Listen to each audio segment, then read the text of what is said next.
100 খান গাড়ি লইয়া 40 খান গাড়ি লইয়া 30 খান গাড়ির মধ্যে বরযাত্রী 100 জন লাগাইয়া গিয়া তুমি নবীর সুন্নতি বিবাহ যাইও না, এটা সুন্নতি বিবাহ হইতো না, এটা শরীয়তের খিলাফ বিবাহ। নাউযুবিল্লাহ।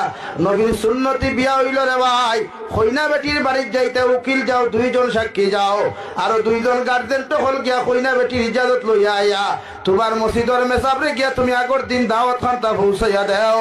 জুমা বারে জুমার নামাজ পড়ার পরে ইমাম সাহেব দিয়ে এলান দেওয়ার নতুবা তুমি এলান দিয়া হও।